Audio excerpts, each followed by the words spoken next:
I am getting ready to drive the historic Natchez Trace Parkway. So it's a historical roadway that runs from Nashville to Natchez, Mississippi. So there are 3 public campgrounds. They're first come, first serve. So whoever gets there first gets a spot. So I'm hoping that I get to this first campground early enough to get a spot. Hopefully you enjoy this video.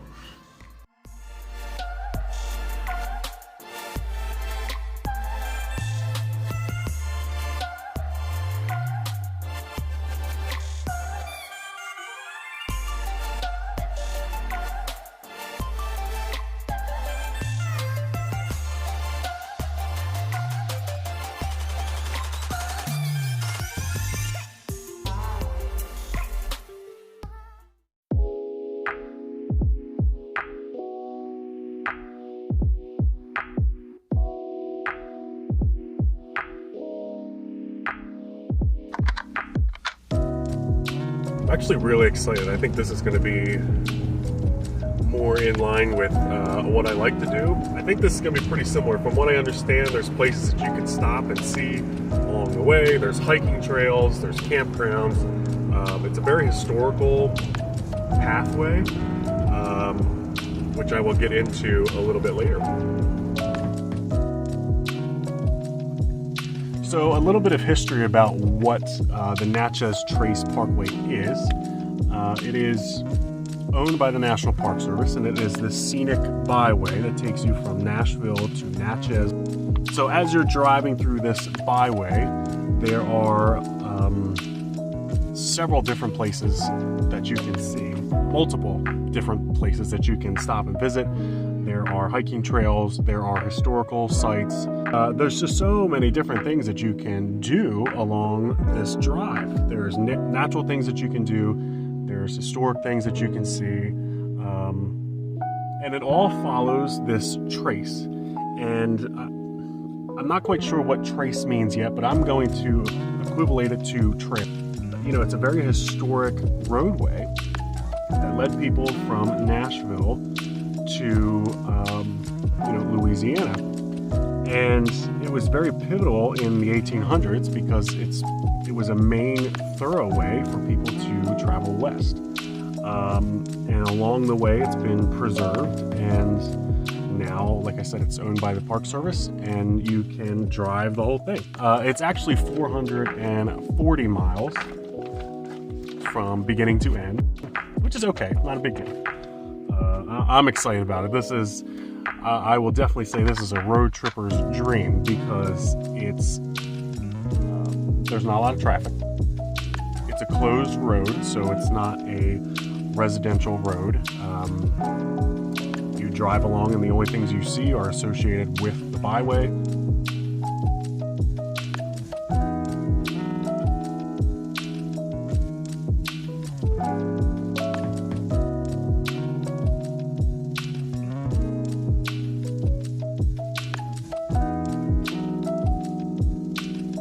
At my campground for this evening. I was a little bit nervous. Like I said, it was first come, first serve, so I wasn't sure how popular it would be.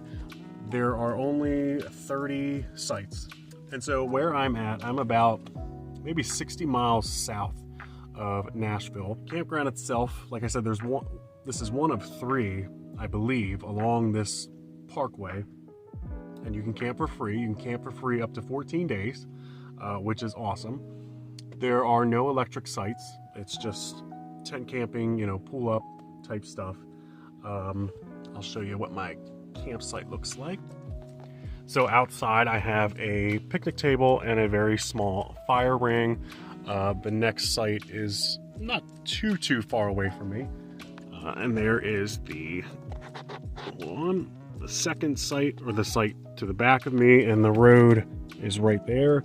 So it's relatively spread out. I'm not too worried about people being in my business. Not that that's a thing with campers anyway, but most people just like to do their thing and not be bothered. Well, I made some rice-a-roni because I'm basic.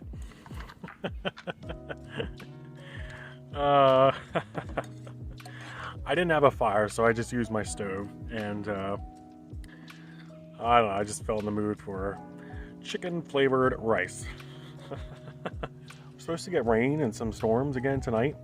And Tennessee has just been wet and windy for me so far. But unfortunately, after I finish my dinner, I have to pack all this up. Yeah, I mean, you can hear the wind now. You can see it in the trees. I did want to mention too that I did explore Nashville for a little bit. It was a very quick trip. There wasn't too much that I really wanted to see. I did get a chance to go see the Ryman Auditorium. That was definitely on my bucket list. I took a self-guided tour there. That was $24, $25. And you can walk around the main auditorium and just overall, you know, just experiencing the history and the music that was made there and the music that was introduced there, as it was the birthplace of bluegrass music. And you know, that's where they aired the Grand Ole Opry, which broadcasted country music to millions of people. So from a music standpoint, you know, it's really a mecca. Another interesting thing that I found was the Parthenon in Nashville. In the middle of this park is a full-size replica of the Parthenon in Athens, Greece. And you can tour that, you can walk through it. It was $10, but it's a massive building. It has a huge statue in the middle of it, but just really beautiful. Like I said, full scale, you know, this completely modeled in accuracy to the Parthenon in Athens. But I did visit Nashville, at least the things that I wanted to see. And so now I'm at this campground, and I'm probably just gonna hang out here. I think I'll have a great night here. Like I said, I'm close to the bathroom. Not a lot of people here yet, so should be good to go. Well, just like clockwork, big thunderstorm rolled through last night. I knew it was coming because my radar app kept flashing, you know, warnings. Supposed to rain at 10 o'clock, supposed to rain at 11 o'clock, and it was thundering, and oh my gosh, the thunder was so loud. I was really lucky that it wasn't windy because I was getting really scared about all these trees, you know.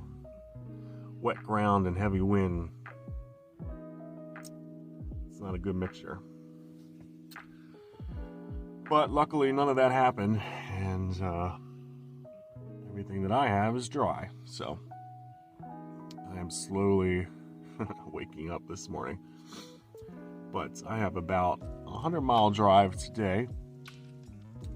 This is day 2 on the Natchez Trace Parkway. Tupelo is where that's like my end goal today. But all along the way, there's several things that I'd like to see, so I'm gonna wake up and make this happen.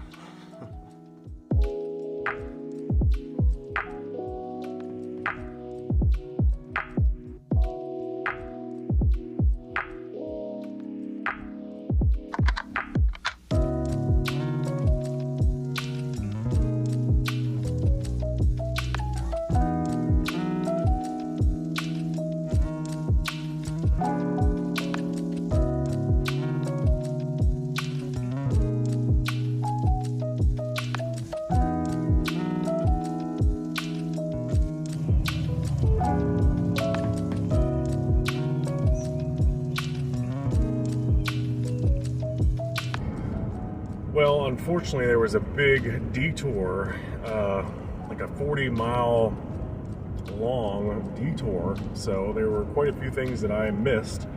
I am in Mississippi. I did make it into Mississippi, so right now I'm just trying to figure out what my next thing that I want to see. It looked like this area had a lot of rain over the past few days. And there are a lot of things flooded. Even before the detour, I wanted to check out a few things, and they were all completely flooded. So I'm hoping I have better luck on this end, but we shall see.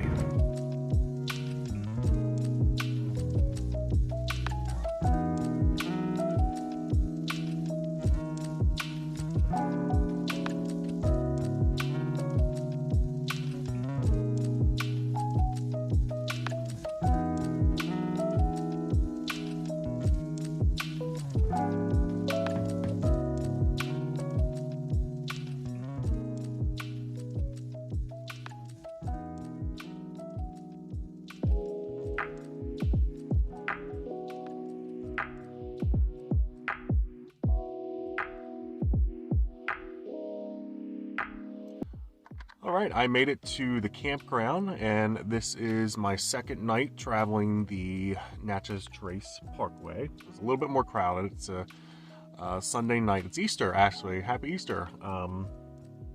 So I'm sure there's a lot of people here for the holiday and stuff. I did make a little side trip before I got here. I'm about 60 miles south of Tupelo, Mississippi. And in Tupelo, that is where Elvis Presley was born, and they have his birthplace. It's been turned into this park and music venue, an event venue, and you can go and you can see the original house where he was born. It's still in its exact spot. It's been restored. It has period furniture inside.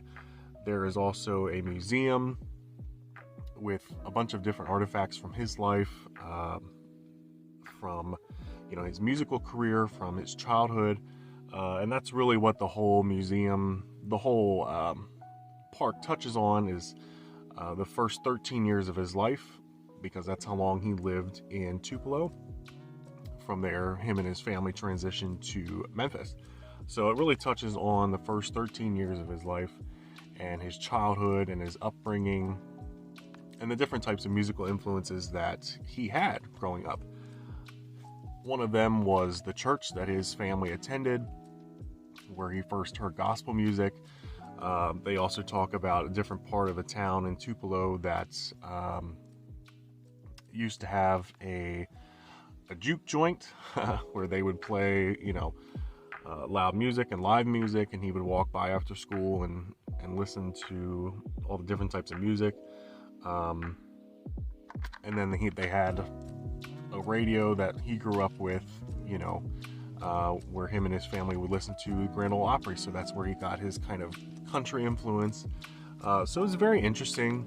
There's a movie that you can watch that gets you into, you can walk through his house. There's a small little tour that takes place in the church. And that's also included. It gets you into the museum as well. The man had quite a music career, that's for sure. But there are several statues, there are several plaques that you can read about his life, even after he left Tupelo. All in all, just a really cool side trip. The trace runs right through Tupelo, so I figured, I'm here, I should definitely check it out. But I think this is going to end part one of this little excursion. There's a lot that I have to fit into one video, so I'm just going to break it up into two. So stay tuned for the second one. It'll probably be out in a few days, but if you're ever in Mississippi, I 10 out of 10 recommend the Natchez Trace Parkway. Tons of wildlife, a lot of nature. I mean, I will say that with all this rain that I have had to endure in the past few weeks, everything here is just green, beautiful green. I really can't recommend this National Parkway any more than I possibly could. So with that, I'm going to end this video, and I will see you all on the next one.